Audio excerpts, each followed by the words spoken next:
Now we come to the part of the show that we have every week where I talk about three things that I think individual investors should focus on before you make your investment decisions over the next couple of weeks.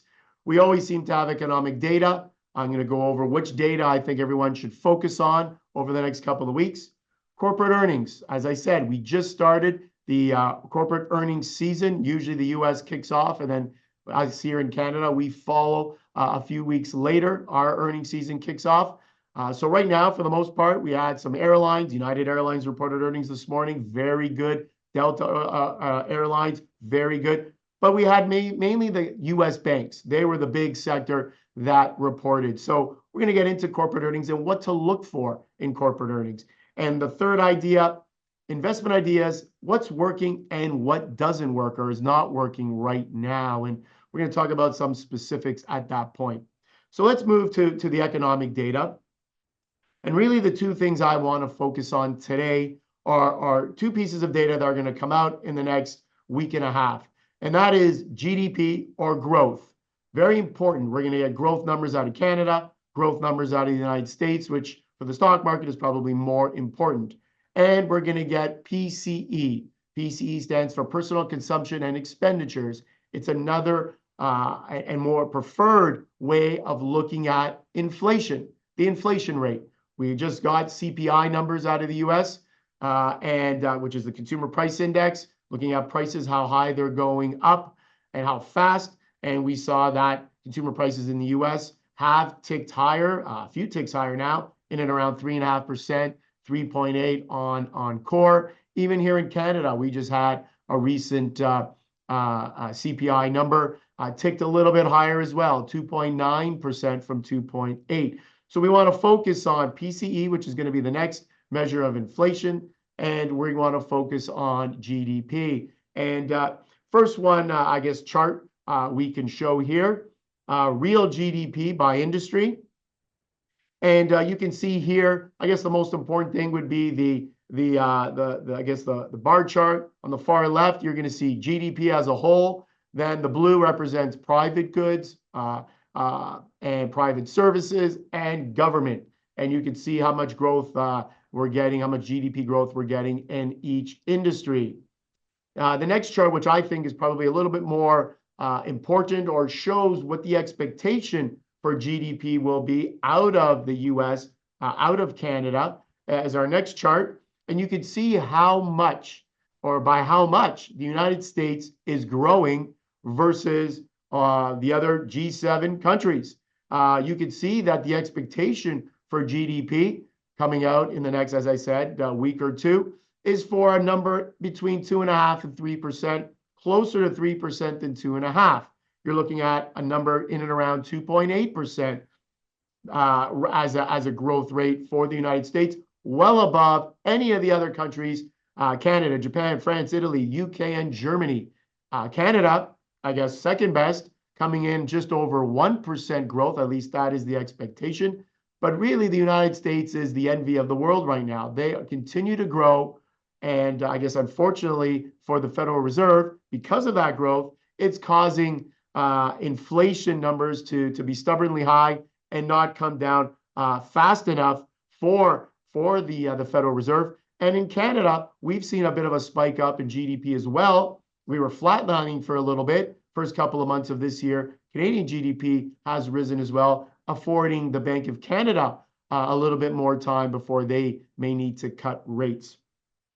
The next chart we have here, PCE, personal consumption and expenditures, February to March. And you can see here what the February number is, 2.5%, 2.8%. Better numbers, obviously, than the 3.5, 3.8 on CPI. The Fed likes this. Again, you're looking at 2.8 as core, a little bit higher than the overall rate. And again, core strips out volatile food and energy. We have another chart here, which we've seen many times. We've just updated it with the recent inflation numbers out of the US. You're looking, as I said, 3.5% headline and 3.8. And I think the most important thing out of this chart is now when you look to the far right, you can see a bit of a tick up. At one point, US inflation rate was just hovering around 3%. And over the past, first quarter, It's now moved to 3.5. So going in the wrong direction. If you're a central bank, you don't want to see that get closer to 4%, or else we may start to hear rumblings of interest rate increases versus when are they going to decrease in the future. Next chart we have Canada's overnight inflation rate versus the Bank of Canada rate. Again, Bank of Canada rate 5%, inflation rate ticking higher to 2.9%. So overall, if you're an investor today, what should you be watching for? What should you be listening for when you turn on the TV and they talk about the business channel here in Canada or in the US? You want to look for obviously nice growth numbers, GDP numbers out of the US, Canada as well, but you want to see low PCE numbers because that'll mean we're still seeing the growth, but inflation is still coming down. Corporate earnings, another, I guess, area that I think individuals need to continue to focus on, especially as we enter into a new corporate earnings season. And right now, as I mentioned, we've had most of the U.S. big banks report. And for the most part, as I said off top of the show, their earnings have been very good, beating on the top and bottom line. We had a few regional banks, big regional banks, beat on top line, but not beat on bottom, but still in pretty good shape with respect to business, with respect to the economy doing well. It's being reflective in the banks. But what I want to focus on maybe a little bit more in this show than others is this idea of when corporate earnings come out, what do we need to see? What do we want to see? Well, in a market where, for example, and I have a chart here. I know it's the second chart, but if we can go to that one first. JP Morgan. Coming into earnings season, JP Morgan was on a tear. The stock had run up all the way to $200 a share. And it was, and you can see it here in the middle, it reached $200. It was up from, well into 130, 140 range. And here we are, stock on this chart here showing 180. I think, I'm not sure where JP Morgan is trading today, but what happened was, because it had such a run up in anticipation of good earnings, when the earnings came out and they were just okay, they beat on the top, they beat on the bottom. CEO Jamie Dimon said things are going well, but there's still a lot of unknowns out there, and the market is still a bit of an unknown because of interest rates and the economy and what could be potential struggles down the road. Stock sold off. It actually sold off by 7%, one of the biggest sell-offs we've ever seen, ever, in JP Morgan after an earnings release. And it was something that caught us all by surprise. We were looking at a stock that was on a great run, still not that expensive, trading at 12 times earnings, but yet individuals took the opportunity to sell the name. And this is what the point I wanted to get at. A lot of individual investors will ask me, why did JP Morgan sell off? We have a chart of Bank of America as well, and we can show that one. And you'll see Bank of America reported earnings earlier this week, and that sold off as well. Again, beating on the top, beating on the revenue growth, beating on the bottom line, earnings per share growth. Stock was actually up when the market opened and then proceeded to sell off. And again, it's that coming into the earnings, they were on a high. They buy the rumor, you sell on the news when the news is released, because individual investors say, okay, well, is this as good as it gets? Maybe it's time to take some profit. The third chart I have here regarding corporate earnings is one on Netflix. Netflix is going to report earnings tomorrow. We're looking for some really good things, but keep in mind, Netflix could be priced to perfection as well, just like Bank of America, just like JP Morgan. For Netflix to really move higher from a price of about $620, near an all-time high, they're going to have to surprise to the upside, and surprise by a fair bit. If they just come in as expected, you may see a sell-off. If subscriber growth to Netflix comes in just as expected or below expectations, you will see a sell-off in the stock. So corporate earnings season, when you come in on a high, when you come in after a point in time where everything has been so good, it sets you up for a bit of a sell-off, even when corporate earnings are good. The third point on our list of three things to keep in mind before you make your investment decisions over the next couple of weeks is this idea of what's working and what's not working. And actually, we called it this segment that, but maybe we should have called it, what do we think is going to work in the future versus not going to work any longer in the future? Because that's what we try to do at the Allen Small Financial Group, and really any investment or investment advisor or investor. We're always trying to find out what's going to work. What's worked in the past doesn't necessarily mean it's going to work in the future. And what has worked in the past? Tech stocks. We've seen tech stocks rally tremendously over the last few years. In particular, the seven biggest tech stocks are what we've known to call the Magnificent Seven, the Mag 7. We have a chart on the Mag 7, which will show you that the Mag 7 continues to work.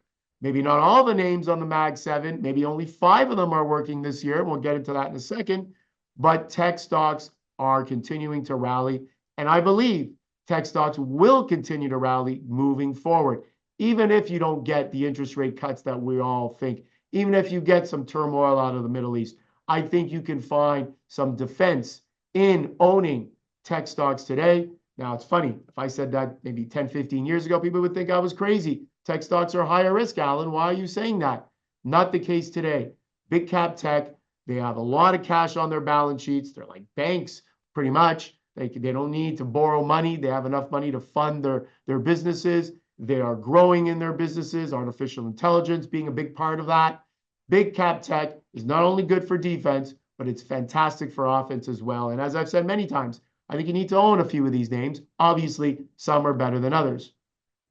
But overall, what's going to work in the future, in my opinion, these are names that are found in every sector. So if you take a top-down look, it's very difficult to say, well, this sector is going to do well, this sector is not going to do well, because individual names within the sectors is where you have to do your homework and research. You could have a name and two names in the same sector, one's performing well and one is not for various reasons. So what's going to be working and what's not? Right now, I think tech is working. I think banks are working. Oil has been working very well. Pharma, maybe not so much at this most recent point in time, but it all changes. It'll change with interest rates. It'll change with what the Fed is doing and saying. It'll change with possible issues, geopolitical issues. There could be a lot of changes to what works and what doesn't work. A chart here that we have, as I mentioned, on the Magnificent Seven. This shows which ones out of the seven are working. Where now many people call it the Mag 5 or Magnificent 5. There you have it. Google, Amazon, Meta, Microsoft, and the biggest winner, Nvidia. Where have we said that before? And the two that are losing right now, Apple and Tesla. Wow, Tesla's been one of the worst performing stocks on the S&P 500 over, well, to start this year. And a lot of people are growing impatient. We're going to get Tesla earnings, I believe, next week. And they're going to tell us a lot about how the company's doing. And lastly, we have a chart on, yes, everyone's favorite stock, Nvidia. If you've owned Nvidia over the past year, it probably is your favorite stock. And at one point in time, coming out of first quarter of this year, Nvidia made up half the gains of the S&P 500. So if basically 10% gains on the S&P 500, 5% of that was just Nvidia alone. So tremendous stock, and showing the best name, we have a chart on obviously the worst performing name, which is Tesla, which we could show, and you could see how much, unfortunately, the mighty have fallen, and seeing Tesla fall down to the wayside. So 3 things that I think you should be looking at before you make your investment decisions. And of course, they are economic data. We talked about PCE to look at inflation, GDP, which talks about growth of the country, corporate earnings. Remember, be a little cautious. You come in on a high note. Once earnings are released, if they're not blowout numbers, you could see a bit of a sell-off. And lastly, focus on what's working, what's not working in the future, not the past. And I think if you look at those 3 things, I think you would be set up pretty well for setting up your investment portfolio going forward.